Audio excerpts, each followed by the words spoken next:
reunion. "It's good seeing you again, Zera." It was, he thought, even though his body hadn't quite caught up to the practiced calm of his brain. He was reacting to her in the same way he had 4 years ago. His fingers tingled with the urge to touch her, and his blood pulsated hot and quick through his veins at the possibility of her naked body against his. He swallowed hard and continued to stare into her eyes. Zera was tall, 6 feet exactly, he recalled, so they were just about eye level with his 6'4" stature. She nodded and her hair fell like ebony sheets around her face. Dane wanted to reach out and touch the silken strands, or to tuck them behind her ear the way he used to. He refrained. "Are you here to see a particular exhibit?" he asked. "I'm here to see everything," she replied. She'd said that the day they'd met.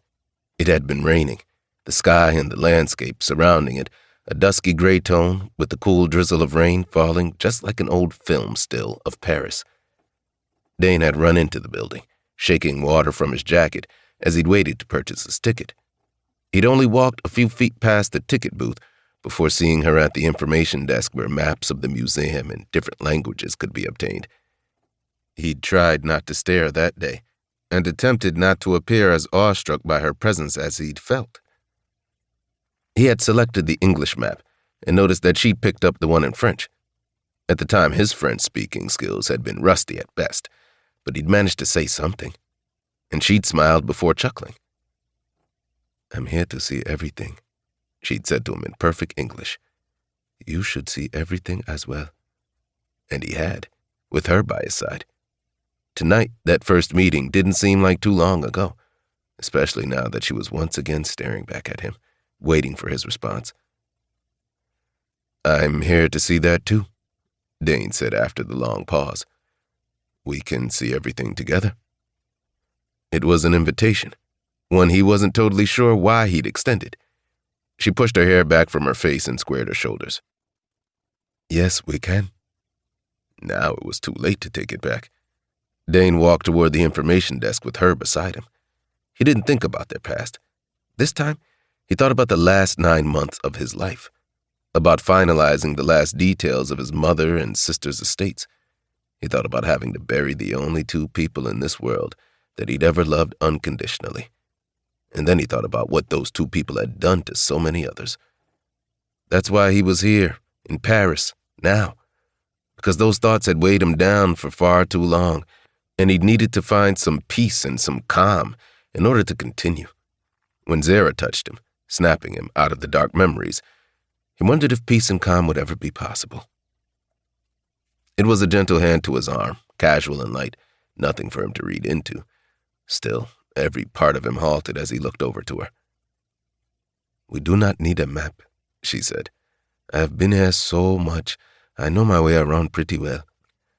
Had she come here after he'd gone? Of course she had. Why wouldn't she?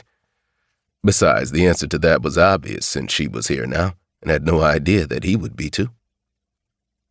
"Then I'll follow your lead," Dane told her. He wasn't used to following anyone in any respect. He'd made his fortune through a strategic investment, which gave him the capital to buy a fledgling energy company. And in the last 10 years, he'd worked hard to grow that small company into Imagine Energy Corporation, a global conglomerate with ventures including oil and gas exploration and production, petroleum refining, and chemical production, and the marketing of petroleum and chemical products. Through Imagine's core, wholly owned subsidiaries, joint ventures, and his global affiliates, Dane employed 400,000 people. He was a self-made success, without the prestige of the family name he carried, and a 41-year-old man who had taken care of himself since he was 17 years old. But he would happily follow Zera Kennedy again.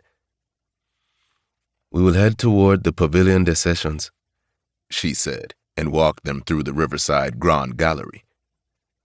Dane remembered this impressive palace and art museum, outside of it being the place where he'd met Zera. Intricately detailed murals lined the ceilings while heavy gold molding supported the structure. Along both sides, the walls held massive portraits depicting the French history. "Toward the arts of Africa," he said, recalling her favorite location in this museum. The look she gave him said she was shocked that he remembered, the warmth that spread through him when she